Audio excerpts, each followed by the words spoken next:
Okay, give me a minute to shut down the lecture and start up the lab.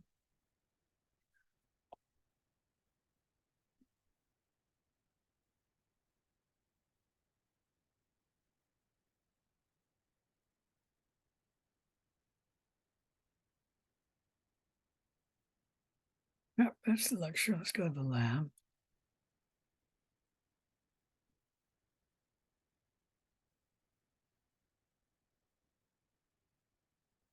Lab 4.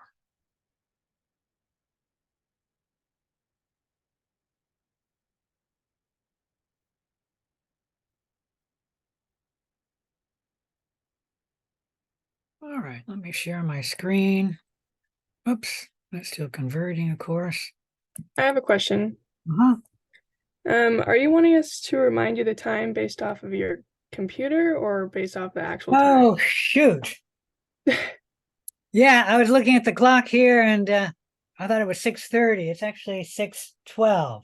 So yes, actually, let me stop this and we'll come back at 6:30 because it's not 6:30. Oh, so let's begin that. Share my screen. Should be able to see my screen now.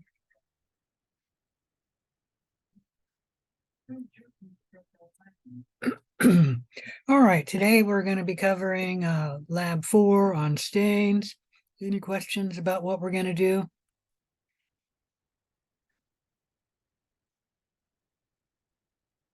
So there is some reading for Lab 4. It looks like a lot, but in reality, it's only 2 pages for each group or 1 page. Read about the size, the shape, and the arrangement of bacteria cells. Read about the bacterial cell wall. Read about the simple stain. That's less than a page, actually. Differential stains. Read about them, 65 to 67. There's the gram stain and the acid-fast stain. And then lastly, read about the special stains. We'll talk a little bit about the negative stain for capsules and about the endospore stain and about the flagella staining.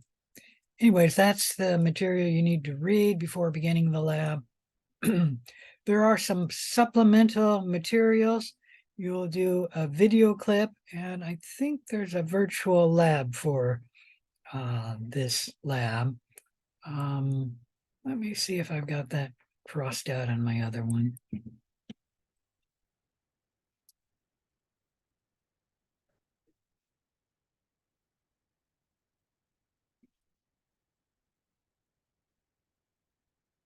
Yeah, I don't have it crossed out there. So there is a virtual lab for today. Your learning objectives, be able to prepare bacterial smears for staining. And remember that a bacterial smear is something you do before you do the stain. Okay. And then 2, understand the principles and procedures used when performing the simple stain, the differential stain, and a special stain. 3, be able to interpret the results for a simple stain, a differential stain, and for special stains. And then be able to define the following terms. Any questions about what the learning objectives are? So when we're talking about bacteria, you should realize that bacteria are transparent or nearly so. Therefore, it is necessary to stain them before they can be observed under the microscope. We usually make a bacterial smear before we stain the cells. You make a bacterial smear by adding a drop of sterile water onto a clean slide. Then you add a little bit of bacteria. And we'll talk a little bit more about that, but you take in barely visible amount on your loop of bacteria. You then mix the bacteria in the drop of water and smear that mixture all over the surface of the slide. The reason is more than just to spread out the cells. It's also to spread out the water so it'll quickly evaporate.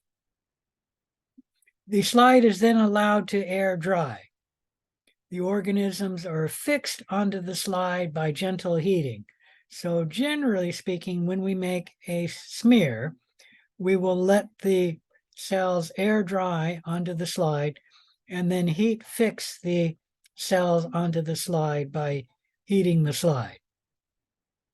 And you need to do that so that the cells are not washed off during the staining process. Simple staining techniques use one dye, and I don't know if yours is crossed out on the basic or not. It used to say one basic dye, but in reality, it's only one dye, and it doesn't matter if it's a basic dye or an acidic dye, and we'll talk about those in just a minute. So you use one dye to stain the cells.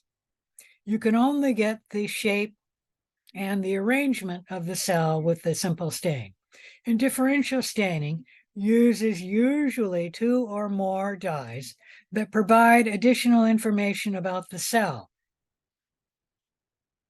Lastly, we have special stains, and they're used to dye particular bacterial structures, such as the bacterial capsules, endospores, or flagella. So here we're looking at cocci, and here we're looking at bacilli. Actually, only these two are bacilli. You can have different cellular growth arrangements, and that's how the cells are stuck together. You can have streptococci, staphylococci, cocci in tetrads, and diplococci. There are a few others like Sarxinia, which are 8 cocci stuck together. Is there another one? Oh, there's also singlets, which isn't on here. That's a single cocci.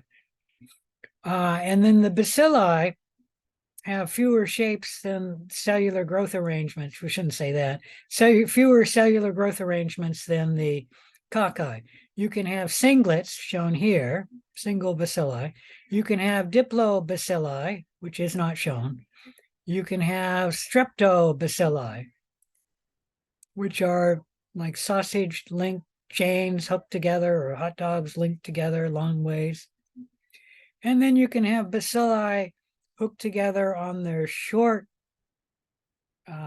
sides, and that we call palisades. The coccobacilli are not bacilli.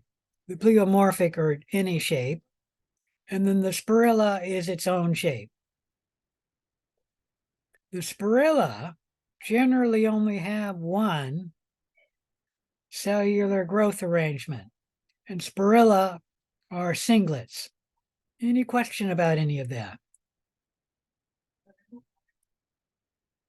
All right.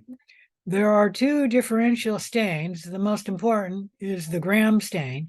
You don't need to know when it was invented in 1884 by Hans Christian Gram, and he devised this stain to differentially stain a bacterial infection, meaning stain the bacteria cells differentially than the patient's own cells. So it was differential that way for him. However, microbiologists started using his stain and they said, my God, this stain is differential among bacteria, and we can differentiate between the gram-positive cells, which stain dark, and then the gram-negative cells, which stain pinkish.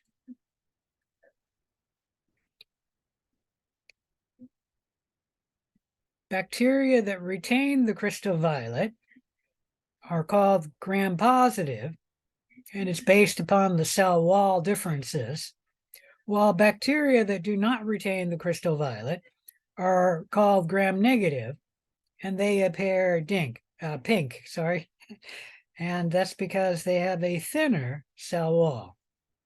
Any question about any of that?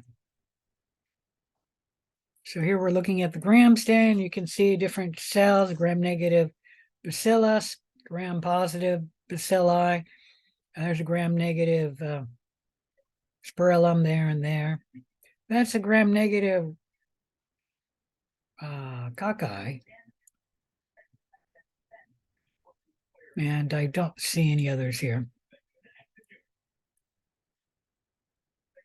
So the cell wall composition is different between the gram-positive bacteria and the gram-negative bacteria. It's based upon the thickness of the cell wall, and particularly the thickness of the peptidoglycan layer of the cell wall. Gram-negative cells have a thin peptidoglycan layer. So there's a gram-positive cell that has a very thick peptidoglycan layer. And there's the gram-negative cell. It does have a peptidoglycan layer, but it's thinner than the gram-positive cell. The gram-negative cell also has a lipid portion of the cell wall, and that's shown here.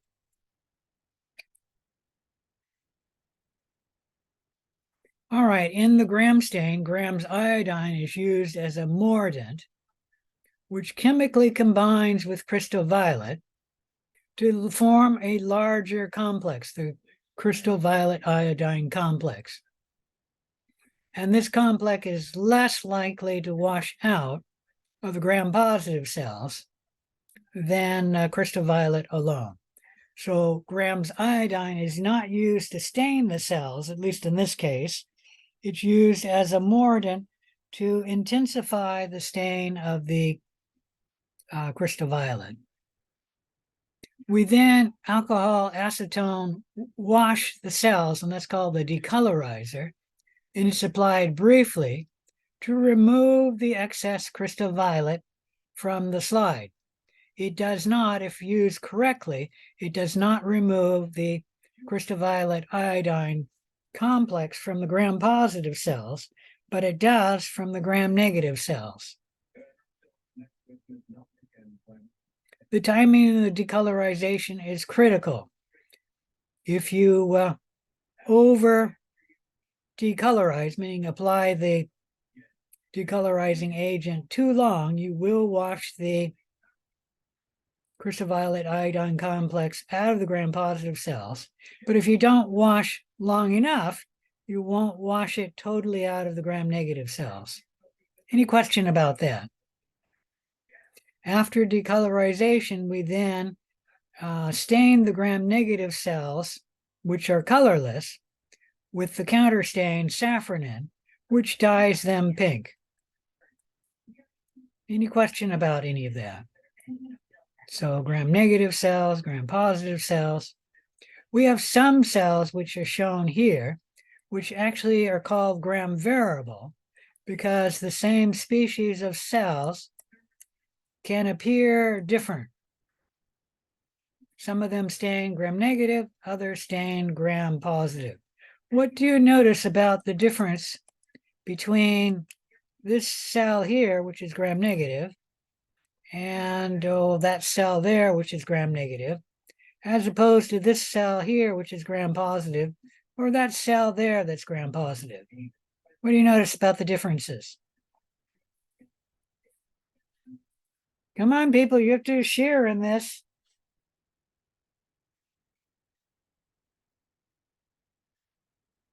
All right, there are differences. I'm not going to state what they are.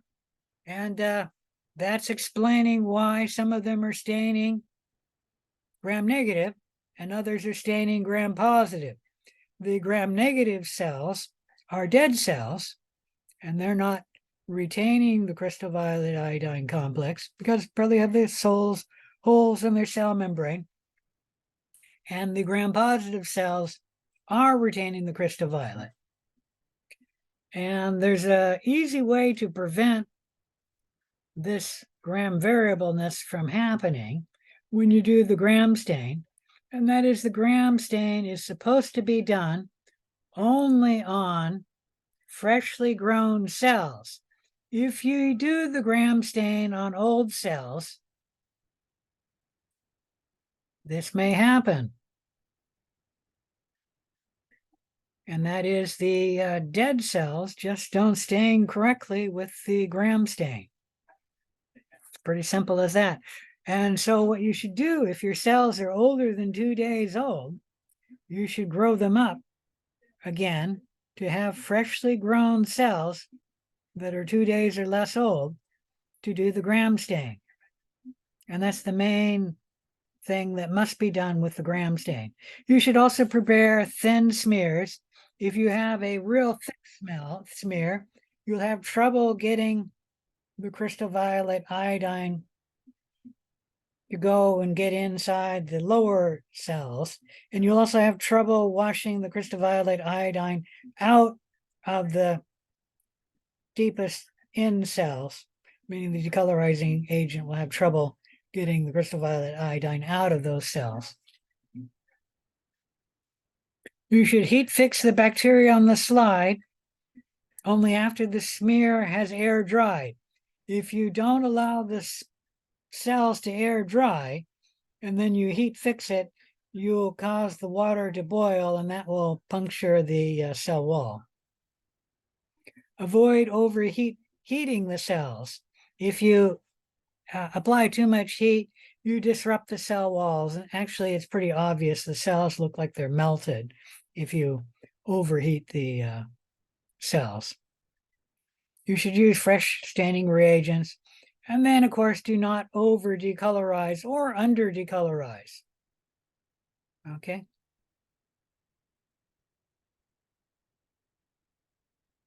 All right.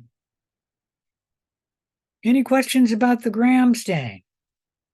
If not, let's talk about the other main differential stain, the acid-fast stain. Some bacteria, such as Mycobacterium, have a waxy substance in their cells that we call mycolic acid, and it's in the cell wall. These bacteria are able to resist the acid alcohol decolorization, and they also resist taking up any stain that is water soluble. So they don't stain well with the gram stain. They do stain as gram positive, but they don't stain well. They're referred to as acid fast bacteria because they resist decolorization by the acid-fast stain. So if you stain them with an acid-fast stain, the mycolic acid will resist the decolorization. Initially, when you're doing the acid-fast stain, all of the cells will take up the primary stain, carbol fuchsin, which is cherry red in color. You then apply the decolorizing agent, which has an acid and alcohol mixed together, and this will decolorize the normal vegetative bacteria, but it will not decolorize the acid-fast bacteria, meaning Mycobacterium and Nocardia, that have the mycolic acid in their cell walls.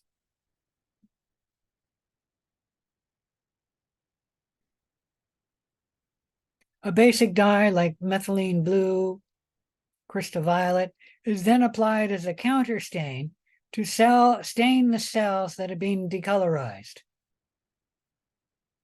At the end of the staining process, the acid-fast stains will be red, and the non-acid-fast stains will stain blue or green, depending on what counter stain is applied. All right, any question about that? So here we're looking at some cells stained with an acid-fast stain. And the red or pinkish cells are acid-fast positive. The blue-green or aqua cells are staining blue-green because they're acid-fast negative. Any questions about that?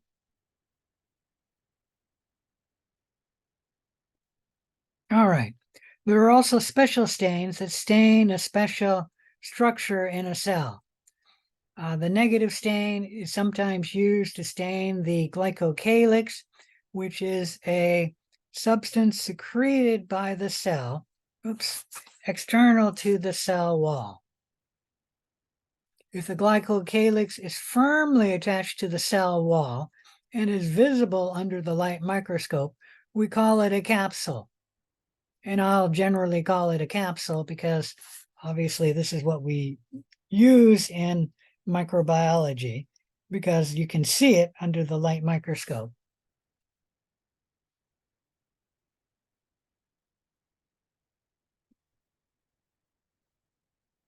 The production of a capsule can be associated with the organism's virulence or its pathogenicity. The capsule protects the cell from being phagocytized. For example, bacteria Streptococcus pneumoniae produces a capsule, and it's much more resistant to the host immune system if it has the capsule. Another bacteria that produces a capsule is Streptococcus pyogenes, which causes strep throat, and it too produces a capsule, making it resistant to the host immune system.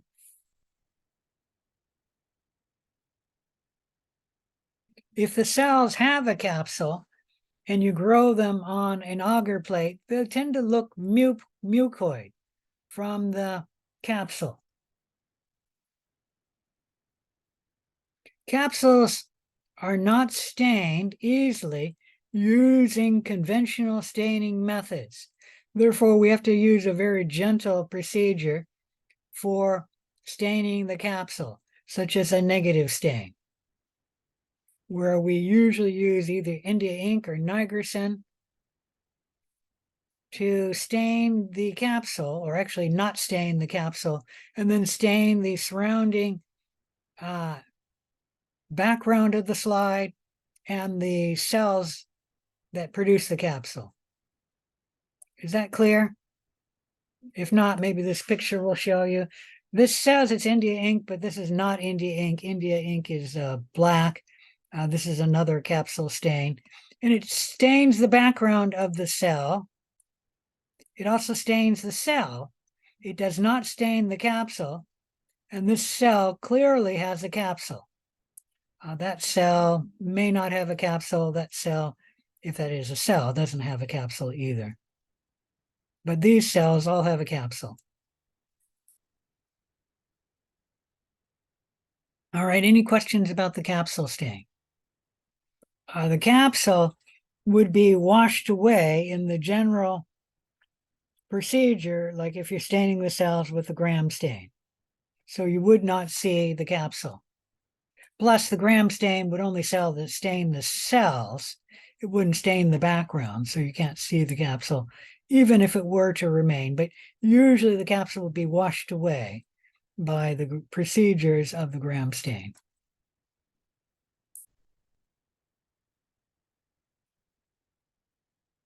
Endospore staining is another special stain, staining endospores. Endospores are metabolically inactive, hardy structures that are produced by some bacteria to survive in favorable environmental conditions. The endospore can survive desiccation, can survive heat, can survive radiation, can survive almost any antibacterial agent you throw at it. Most antibacterial agents are not good at killing endospores. They may kill endospores, like bleach kills some endospores, but not other species of endospores. There are only a few antibacterial agents that work on endospores. In fact, you may know about C. diff. If you treat the patient who has C. diff with an antibiotic, they usually get the C. diff returning because C. difficile, C. diff, creates endospores. And so the first antibiotic treatment does not kill the endospores. The second treatment for C. diff is done shortly after the first treatment.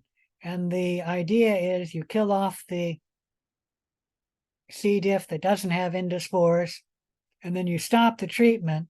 The environment is now favorable for the endospores to germinate, and they become vegetative cells. And then you quickly treat with C. diff, before any endospores are made. Any question about that? So usually when treating with C. diff, 2 antibiotic treatments are needed. Occasionally you may need like 3 or 4 treatments, but usually 2 treatments are good to kill, and they're not killing the endospores. They're killing the cells that are vegetative, the non-endospore forming C. diff. Anyways, the endospore can survive many different environments. Endospores are generally made by only 2 genera, Bacillus and Clostridium. There is a 3rd genera, but I think there's only 1 species that makes endospores. And so we're going to say Bacillus and Clostridium are the only endospore-forming bacteria you need to know about. And this table lists some of the endospore-forming bacteria that are important in causing disease in humans, like Bacillus anthracis causes anthrax, Bacillus cereus causes food poisoning, Clostridium botulinum, most people know, causes botulism, food poisoning. Anyways, go through that table. You'll need this table for answering some of the questions in the lab today.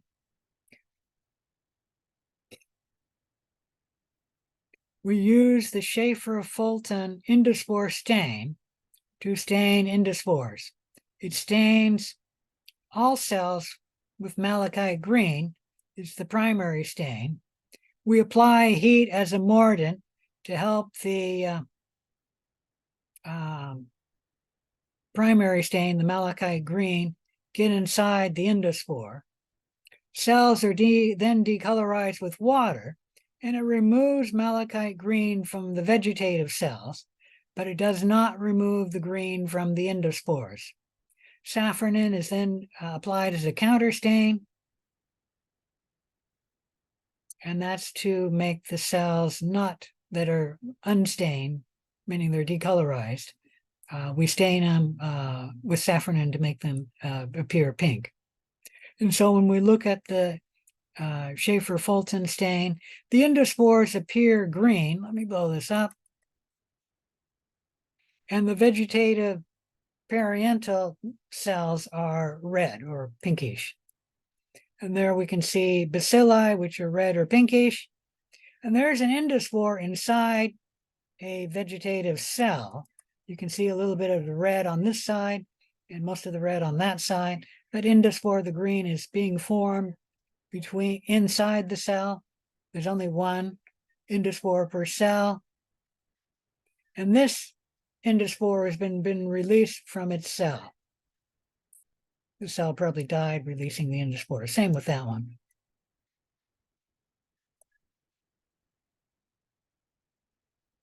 Any questions about the Schaefer-Fulton endospore stain? Another special stain is the flagella stain, and it stains the flagella, a long whip-like structure that cells use for locomotion. If a bacteria cell can swim or move about in a liquid media, it has flagella. That's the only way bacteria can move, unlike eukaryote cells. Flagella are composed of flagellin, which is a protein.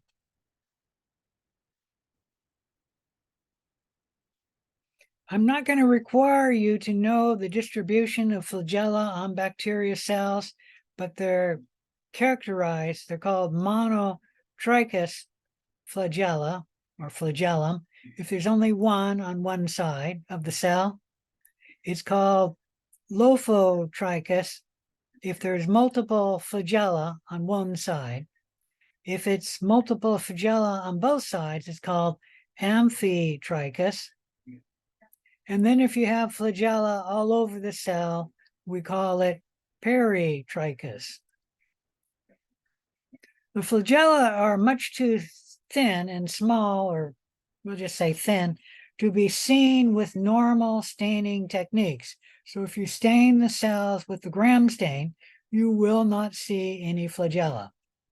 It requires special stains to stain the flagella or the light microscope. Oh, I forgot to mention, let me step back and talk about the glycocalyx. The glycocalyx, if you can see it with the light microscope, we call it a capsule. If you cannot see it with the light microscope, but you can see a glycocalyx in the cell with a light microscope, not a light microscope, with an electron microscope, we call it a slime layer. The slime layer is mostly water, and of course that would be washed away with normal staining procedures. But even if you use a very gentle procedure, you cannot see the slime layer under a light microscope. To see it, you have to use an electron microscope. I forgot to mention that, so I needed to go back and mention that. For some reason, I just thought of that now. Bacteria flagella are too small and thin to be seen by standard stains and the light microscope. You'd have to use an electron microscope to see them, or use the flagella stain. The flagella stain often, what it does is it uses several layers to coat the flagella, putting on several layers, coating the flagella, and all those different coatings make the flagella stand out under a light microscope.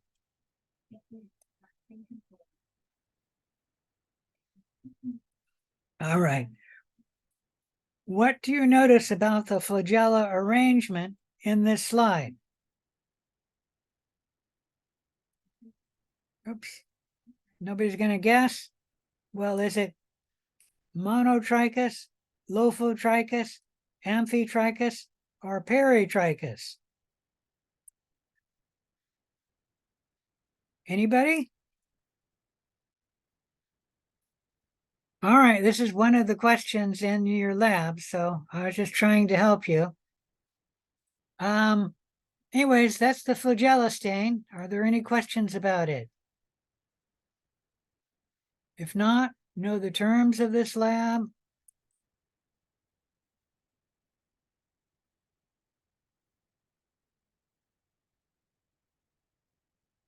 You don't need to know the references. And then do laboratory 4 exercises. While you're not going to be performing any of these activities, you must understand how to prepare bacterial smears for staining and the principles and procedures used in the various staining techniques, and be able to interpret those results using like pictures under the microscope.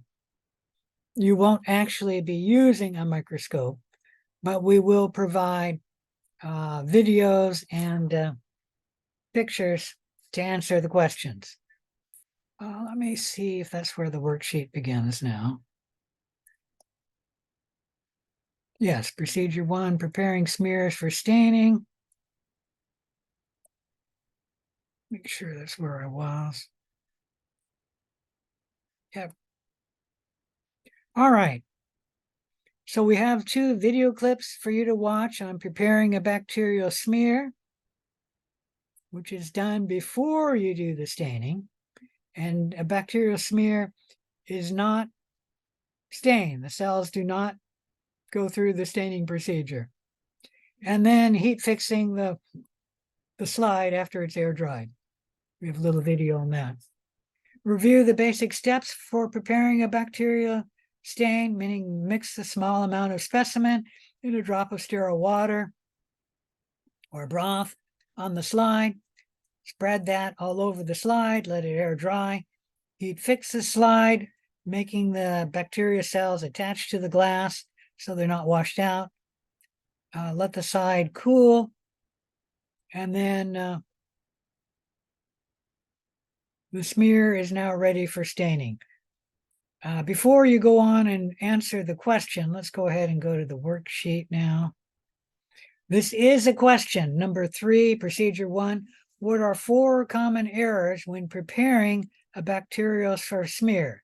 So answer that question. What are 4 common errors that are made when students make a bacterial smear? In procedure 2, we're going to look at the simple stain, and we got a little simple stain here. I think that's going through a video clip of a simple stain. So I'm not going to show it now. Oops, that didn't work.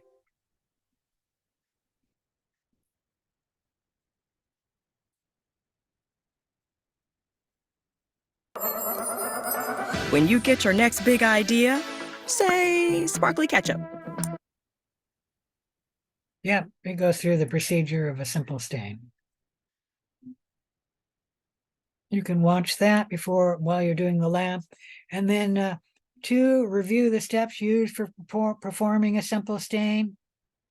You add a dye. It's usually a basic dye, but it could be an acid dye, such as methylene blue or crystal violet. And you do that to a bacterial smear. So you have the smear done before you do any staining. You put the stain on for about a minute, then wash off the excess dye with water, shake off the excess water, blot the slide dry. Let me show you how you blot the slide. So pretend this is a slide. Can you guys see this? Anyone, please? All right. No. No? You can't see this? You can't I see can this sheet now. of paper? All right, let me get something bigger. Maybe it'll show up better. You get the slide, you rip off some blotting paper, and then you fold the blotting paper over the slide and just press it down. You do not rub the slide on the blotting paper because that'll rub off the cells. And then there's enough water removed that you can even view the cells even under oil under the microscope. And then we're showing you 2 pictures of E. coli. And let me state that this, oh, look at that. I got to restart my browser. That's part of the problem. These cells are clumped. And this right there is not one. It's actually 2 cells. And this right here is also 2 cells. That right there is at least 2 cells. That might be 3 cells stuck together. And there right there is not 1 cell, that's 2 cells. And so there's some clumping in here giving the appearance of, I don't know, spirilla. So when you're telling me the shape, E. coli is not a spirilla. Oops, darn it.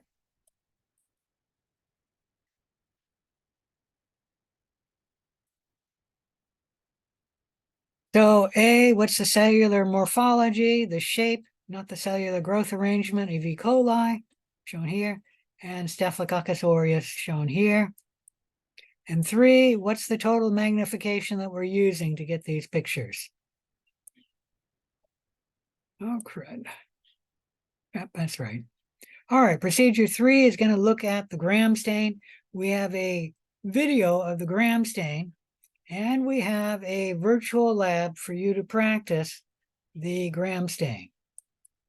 When you click on the virtual lab, it'll take a little while to load. Well, that one didn't seem to go. Oh, God. Let's try that again. There it goes.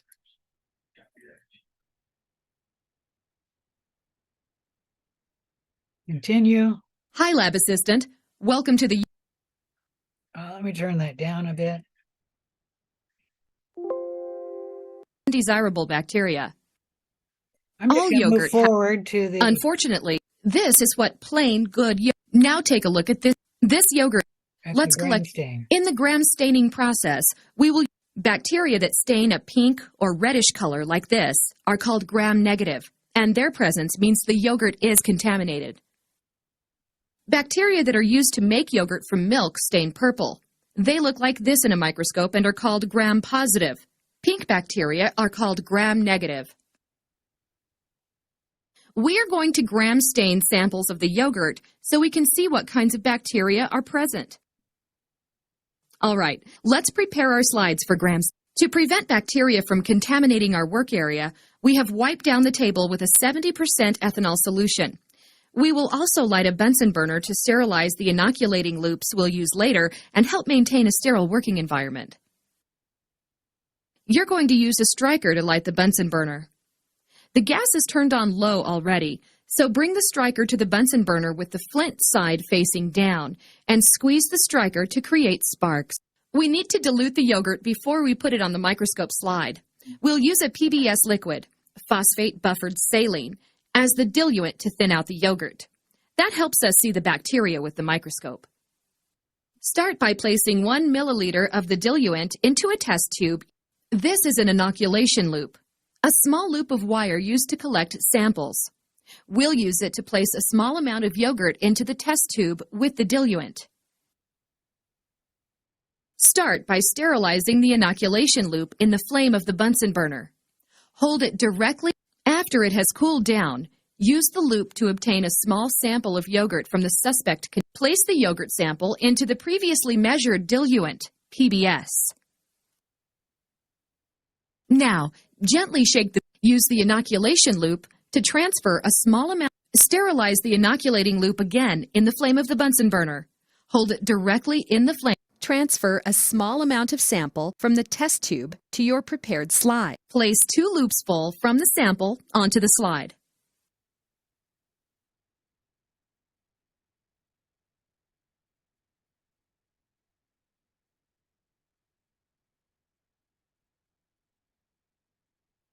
Tilt the slide to spread the drop out slightly, about the size of a penny. Now we'll heat fix the slide. This prevents the bacteria from being washed away when we begin the staining process. Place the slide in a clasp, such as a clothespin, and pass it over the flame of the Bunsen burner. Be careful not to put it directly in the flame. Now we begin the staining process. After the staining is complete, we can look at these slides using a microscope. We use 4 chemicals to stain a slide. We apply them in a specific order and rinse the slide off under slow running water in between each chemical. The first is crystal violet.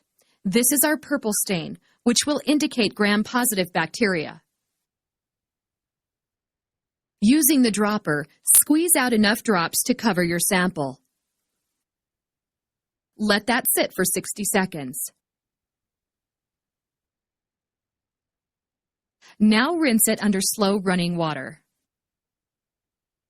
Now use the bottle of Gram's iodine. Okay. Gram's iodine will fix the dye to the cell walls of the bacteria and make it permanent. This is the procedure of the gram stain. Any questions about this virtual lab? So go through the virtual lab. I guess I can shut that down too. So this is the procedure of the gram stain. You flood the smear first with crystal violet, letting it soak for 1 minute. Maybe come down here. All the cells will stain purple, both gram-negative and positive. Then you rinse with distilled water, and then you flood the smear with iodine. You let the iodine stay for 1 minute. The cells remain purple, but if you were to compare these cells to these cells, this will be more of a purple. They'll stain a little more intensely than these cells. This will be a little more blue-purple. You then rinse with distilled water, meaning we'll take off the iodine, then rinse with distilled water. And third, you then flood the smear with the alcohol acetone decolorizer, letting it soak for about 5 seconds, and then immediately rinse with distilled water. If this is done properly, the gram-negative cells will be decolorized and they'll be clear, and the gram-positive cells will remain stained purple. Now it says to apply the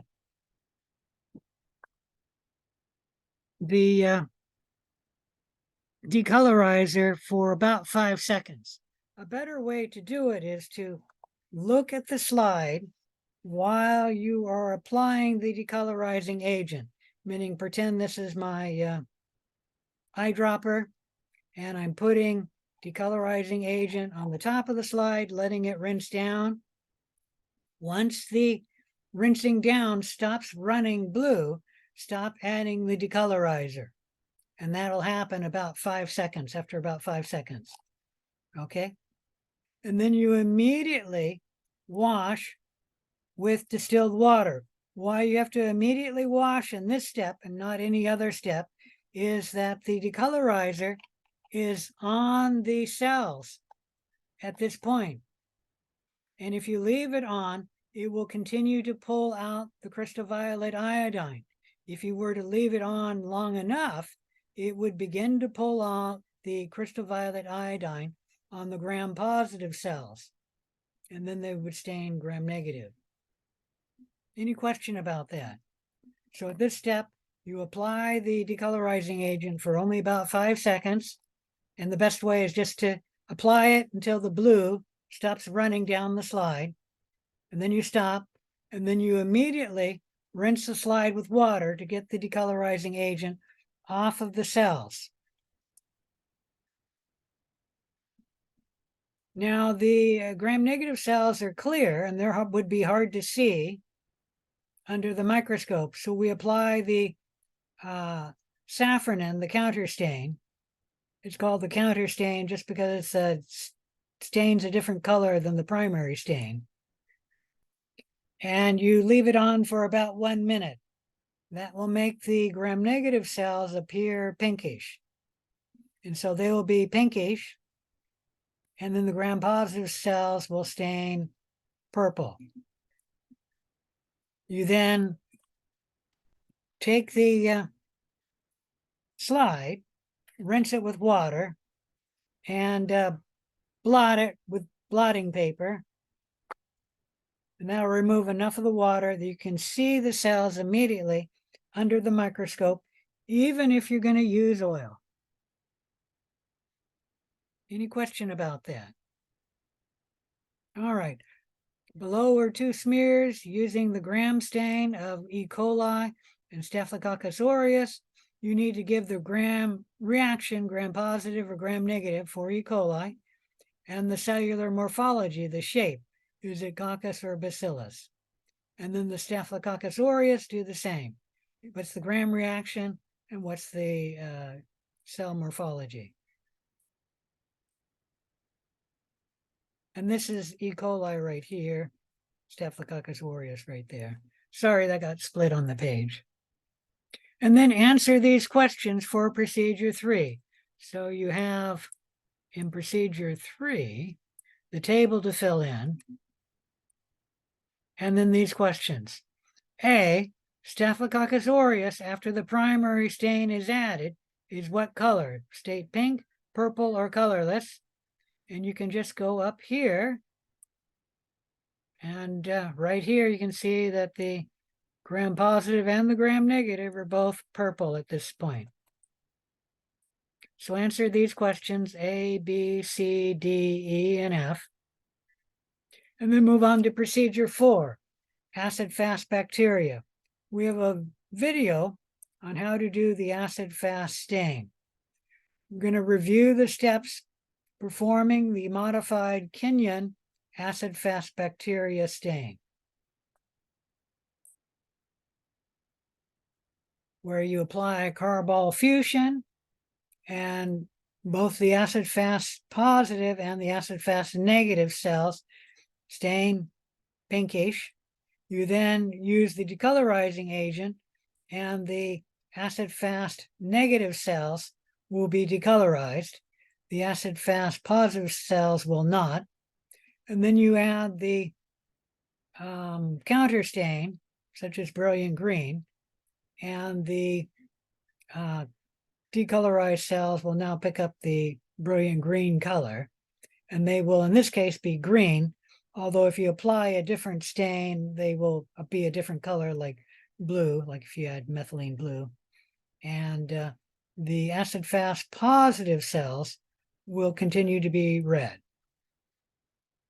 And this goes through the procedure of the acid-fast stain. And here we have 2 smears with questions. You need to answer. The organisms denoted by arrows are the acid-fast bacteria positive or AFB negative. So supply an answer for each arrow. If you can't write it with the arrow here, just write it down here. The leftmost arrow is, and state whether that's acid-fast positive or acid-fast negative. And then the second leftmost arrow is acid-fast positive or acid-fast negative. And then state in the second slide, we'll say the first arrow from the left, state whether it's acid-fast positive or acid-fast negative. And then the last arrow, the one on the rightmost, is acid-fast positive or acid-fast negative. Any question about that? So in procedure 4, you do have 4 questions to answer, and it's an answer to what the arrows are pointing at. In procedure 5, you need to view the video clips on the endospore stain and the negative stain. And then we have 3 pictures of cells for you of 3 different stains, bacterial smears and stains. And they're being observed at 1,000 times total magnification. It tells you A goes to picture A. This is the Schaefer-Fulton stain. We uses what stain, got to name the stain, as the primary stain, and it ultimately dyes what structure, which are produced by some bacteria to aid in survival. And then in A2, what are some examples of pathogenic endospore producing bacteria? And if you don't know that, you can go up in the lab module, and it's in a table.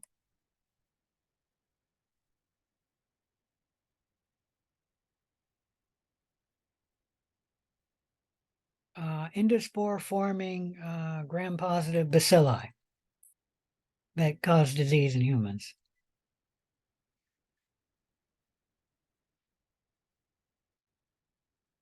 All right. And then B refers to picture B. This is what stain. So name the stain. And it coats long whip-like appendages which aid in motility. And then state the flagella arrangement that you see. And this is the question I sort of asked you before, but nobody gave an answer. What are some examples of clinically significant bacteria that produce flagella? And if you don't know that, you can find it in the lab module. And then C refers to picture C. What stain is this? Meaning this is a something stain. So name the stain. And it coats, oops, that's the wrong one. Move down to C. This is what stain that uses India ink or nigrosin that can be used to detect the presence of a cell structure. So name the cell structure it can detect, which is located exterior to the cell wall and prevents phagocytosis. Okay, so that's C1, that's C2, this is C3. C3, what are some pathogenic microorganisms that produce capsules? And I happen to know 2 off the top of my head, but you can come up with the answer, and you can just look in the lab module if you don't know. A microorganism that produces capsule. Then you have 2 case studies you need to answer. So case study 1, this is a 45-year-old female experiencing some respiratory issues. Based on her clinical presentation, the doctor orders a chest x-ray, and there's the chest x-ray there. You notice the chest x-ray looks weird. This area right here is very light, and this whole area right there is much lighter than it should be. If you don't know, the lungs should be very dark, like this region here and that region there. So this has material in the lungs, especially right there and right there. And then the doctor orders a sputum and then an acid-fast bacteria culture, AFB culture. And then the culture is stained. So here's the acid-fast bacteria smear, which is then stained. And based on the findings below, what is the most probable diagnosis? You must name the species which is causing the infection. Okay? So in both case studies, you need to name the species. And there's the data there. All right, case study 2 is a 64-year-old diabetic patient admitted to the hospital with soft tissue necrosis of the foot. And this is really bad, soft tissue necrosis. That looks like dead tissue to me. A routine culture and gram stain is ordered. The bacteria were noted to grow only anaerobically. And then there's the gram stain of the bacteria. So you say what that is, or figure out what that is. And then name the species causing the infection. The doctor does really only one test. You do, well, 2 tests, the gram stain, and then he does the Schaefer-Fulton stain. You can look that up. Here's the stain here, and answer what is this staining? What is it illustrating? And then name the species which is causing this infection. Students often name the disease, and this would be wrong because this disease can be caused by more than one organism. You have to name one species which is causing this disease. And that species is mentioned in a table in the lab module. All right, any questions about the lab? If not, I'll be here until 8:15 to answer questions. I'm not going to update this until after you guys log off, but stopping the share, stopping the recording. Are there any questions before we begin the lab properly? All right, go and do the lab. All right, there's been a request for a change in the time that the schedule of the exams is taken. Previously in the past, students who are working wanted it to be from 8 p.m. Tuesday night to 8 p.m. Wednesday night. There are some students now, I'm assuming you guys aren't working, right? And that's why you want to take it after 8 p.m. to midnight, who would like it to be midnight to midnight. So essentially you're taking it at 12:01 Wednesday, and then you will end at 12 Wednesday. If the majority of the students want to do that, I will switch it.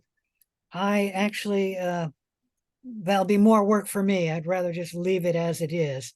And I know that there's some people who work who are going to want to take it from 8 p.m. to 8 p.m.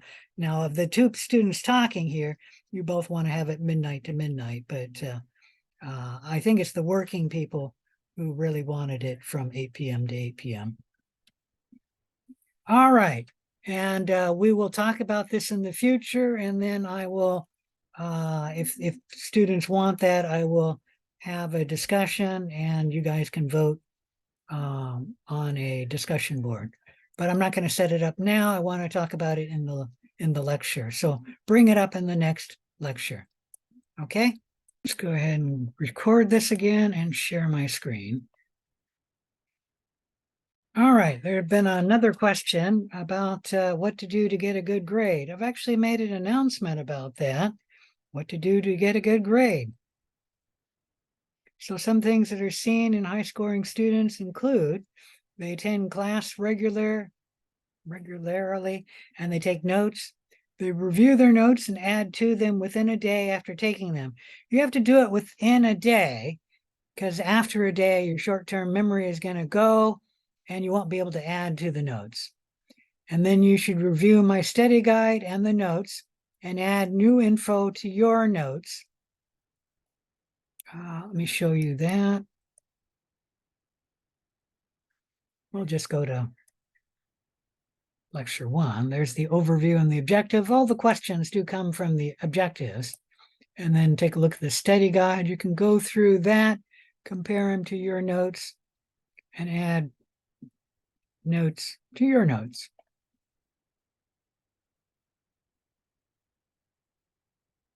Review your notes throughout the term, more than just before an exam. You need to review your notes fairly often because, like I said, in middle school students, they found that for them to actually learn something, they had to repeat it 20 to 30 times. Now, obviously, you're an adult, not a middle school student.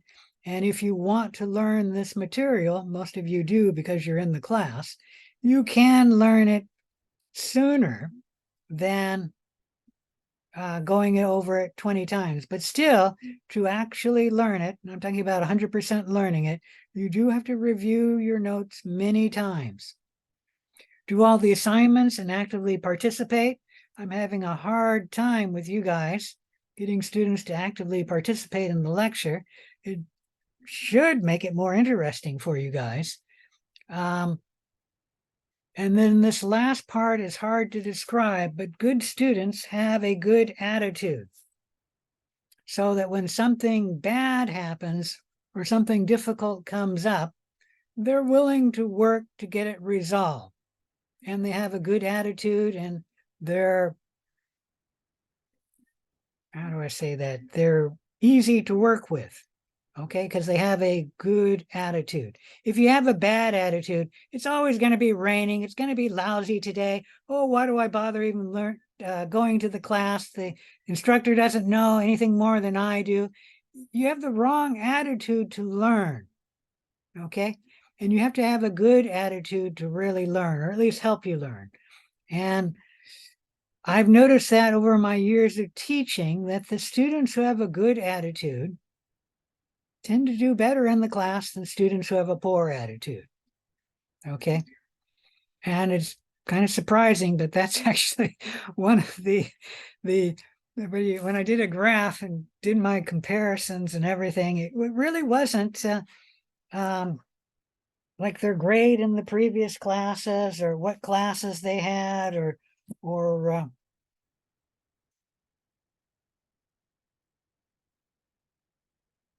I don't know what their major was. None of them were very good, or they might have correlated with getting a good grade in the class. But the thing that correlated the best was actually what I called the attitude of the student. If they had a good attitude, they got a good grade. I hope that helps. Is that good enough? Yes, All thank right. you. Sure. All right.